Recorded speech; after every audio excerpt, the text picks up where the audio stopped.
আজ আমি তোমাদেরকে নিয়ে এসেছি জয়পুরের শনি বাজারে। নামটা একটু অদ্ভুত হলেও কিন্তু এটাই নাম। যেমন আমাদের ওইখানটায় আছে শুক্রবারে সিংহের হাট, তো এটার নামও শনি বাজার। তো এই বাজারের মধ্যে কিন্তু অনেকটাই পার্থক্য আছে অন্য কোনো বাজারের তুলনায়। এবার যদি তোমরা বলো কি পার্থক্য, তো সেটাই আমি তোমাদেরকে এখন বলতে চলেছি। তো তোমরা যে বাজারের আশেপাশে জিনিসগুলো দেখছো, এই দেখো এইখানটায় যেমন পড়ে আছে, প্রত্যেকটা জিনিস কিন্তু সেকেন্ড হ্যান্ড পাবে।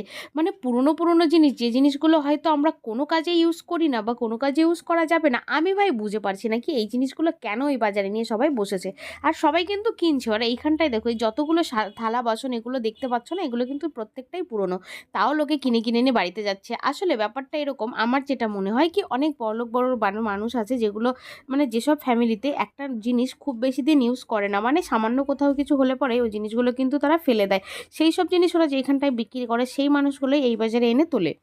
এবার যাদের যেমন প্রয়োজন সেই হিসাবে সেই মালগুলো তারা নিয়ে নেয়। তো এই বাজারটা ঘুরে আমার কিন্তু ভাই প্রচুর অদ্ভুত লেগেছে। তোমার